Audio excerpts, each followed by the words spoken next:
உயிர்கள் வேறுபடுவதில்லை. உயிர் பிரிந்ததும் உடல் அழிகிறது.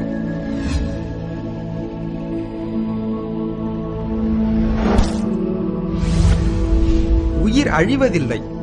அப்பொழுது பிரிந்த உயிர் வாழ்ந்த வாழ்வின் விளக்கம் விவரிக்கப்படுகிறது. அவற்றின் பாவ புண்ணியங்கள் பரிசீலிக்கப்படுகின்றன. இதனை பொறுத்தே அவை மற்றொரு உடலை பெறுகின்றன. உடல் இல்லாத உயிர்கள் அறியாமை வயப்படுகின்றன. இன்னும் புரியும்படி சொல்ல வேண்டுமென்றால் தூக்கத்தை எடுத்துக்கொள்வோம். தூக்கம் என்பது தினந்தோறும் ஏற்படும் மரணமே. தூக்கத்தில் நாம் அறியாமை வயப்பட்டிருக்கிறோம். இறைசக்தி நமக்கு விழிப்பு நிலையை உண்டாக்குகிறது. இறைசக்தி நம்மை எழுப்பவில்லை என்றால் தூங்கியவர்கள்தான்.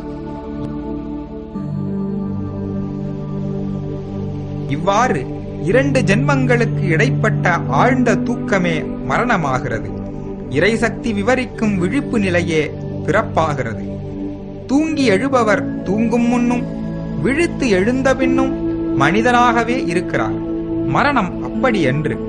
உடல் பிரிந்த பின்பு அந்த உயிரின் உணர்வு அலசி ஆராயப்படுகிறது. அந்த உயிர் சம்பாதித்த ஊதியம் கணக்கிடப்படுகிறது. சிறந்த ஜீவகாருண்ய ஒழுக்கமே உயிருக்கு உயர்ந்த ஊதியமாகிறது. அது குறையும் பட்சத்தில் பிறப்பின் தகுதி குறைக்கப்படுகிறது. மனிதனாயிருந்தவன் மலத்தின் புழுவாகவும் மாறி பிறக்கிறான். எத்தனையோ ஜென்மங்கள் எடுத்த பின்தான் நமக்கு இந்த மனித பிறவி கிடைத்துள்ளது.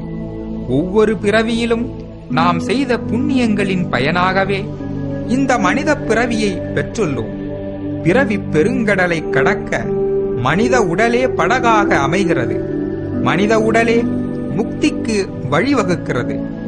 இந்த மனித பிறவியின் மகிமையை உணருங்கள்.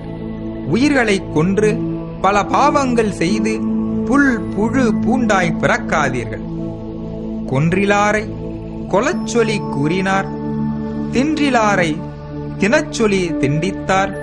பன்றியா படியிற் பிறந்து ஏழ்நரகு ஒன்றுவார் அரண் ஆணை ஈது உண்மையே என திருமூலர் திருமந்திரத்தில் கொலை செய்யச் சொல்லி கூறினவரும் அதை தின்னச் சொல்லி தூண்டினவரும் பன்றியாய் பிறப்பர் என்று ஆணையிட்டு கூறுகிறார். பிறவிகள் பல, அதில் பிறப்புகள் பல. உயிர்களுக்கு ஊழ்வினை உடுத்திவிடும் உன்னத உடைகள்தாம் உடல்கள். அதில் மனித உடை நாம் செய்த புண்ணியத்திற்கு ஆண்டவர் அளித்த அற்புத ஆடை. இந்த ஆடையின் அவசியத்தை அனுபவியுங்கள். புண்ணியங்கள் செய்யாவிட்டாலும் பாவங்கள் செய்யாதீர்கள். இந்த மனித பிறவியேனும்